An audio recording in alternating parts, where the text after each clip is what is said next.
Big boss live അപ്ഡേറ്റ്സിലേക്ക് പോകാം. ലൈവിലെ ഗംഭീര സർപ്രൈസുമായിട്ടാണ് big boss വന്നിട്ടുള്ളത്. ആ ഒരു സീക്രട്ട് ടാസ്ക് കുളമാക്കിയിട്ടുള്ള ഷാനവാസിനെ കൊണ്ട് തന്നെ ഒരു ഗംഭീര സീക്രട്ട് ടാസ്ക് ബിഗ് ബോസ് കൊടുത്തിരിക്കുകയാണ്. വേറൊന്നുമല്ല, ഒരു fake mid week eviction and voting നമ്മുടെ ഹൗസിനുള്ളിൽ നടക്കാൻ പോവുകയാണ് എന്നുള്ള കാര്യങ്ങളാണ് ഷാനവാസിനോട് പറയുന്നത്. അതിൽ ഷാനവാസ് ഉദ്ദേശിക്കുന്ന ഒരു വ്യക്തിക്ക് കൂടുതൽ വോട്ട് കൊടുക്കുന്ന രീതിയിൽ മറ്റുള്ള ചില വ്യക്തികളെ സ്വാധീനിച്ച് അവർക്ക് വോട്ട് കൊടുക്കാം എന്നുള്ള കാര്യങ്ങളാണ് ബിഗ് ബോസ് പറയുന്നത്. ഇതൊരു സീക്രട്ട് ടാസ്ക്കാണ്. സീക്രട്ടായിട്ട് തന്നെ ഒരു 6 പേരോട് പറഞ്ഞാൽ മതി. അതിനുശേഷം നമുക്കത് ഗംഭീരമായിട്ട് തന്നെ കൊണ്ടുപോകാനായിട്ട് സാധിക്കുന്നതാണ് എന്നുള്ള രീതിയിൽ പറഞ്ഞിട്ടുണ്ട്. അപ്പോൾ ഇപ്പം ഷാനവാസിനെ കൺഫെഷൻ റൂമിലോട്ട് ബിഗ് ബോസ് വിളിപ്പിച്ചിട്ടുണ്ട്. ഒരു സ്പോൺസർ ടാസ്ക് വായിപ്പിക്കാൻ വേണ്ടിയാണ് വിളിപ്പിച്ചിട്ടുള്ളത്. അതിപ്പോൾ ടാസ്ക് നടന്നുകൊണ്ടിരിക്കുകയാണ്, സ്പോൺസർ ടാസ്ക്.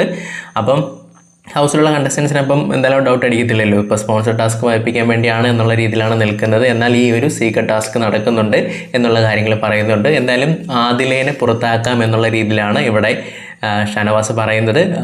അതിനകത്ത് കുറച്ചധികം തന്നെ ടെസ്റ്റും ഉണ്ടാകും. ചിലപ്പോൾ പുറത്തായിക്കൊണ്ട് പോയിട്ട് ചിലപ്പോൾ വേറെ ഏതെങ്കിലും വഴി കൂടെ കൊണ്ടുവരാം. എന്തായാലും ഇങ്ങനെ കുറച്ച് ടാസ്ക് കൊടുത്തിട്ടുണ്ട്. ഇതിൽ ലക്ഷ്മീനെയാണ് കൂടെ സഹായിയായിട്ട് ആദ്യം വിളിക്കുന്നത് എന്നുള്ള രീതിയിലാണ് പറഞ്ഞിട്ടുള്ളത്. പിന്നീട് അക്ബർ, ആര്യൻ, അനീഷ് അങ്ങനെയുള്ള കുറച്ച് ആൾക്കാരെയൊക്കെ തന്നെ വിളിച്ച് ഒരു 5 പേരെ മതി, 5-6 പേരെ മതി. ഷാനവാസ് കൂടാതെ 5 പേരെ മാത്രം മതി ഇനി.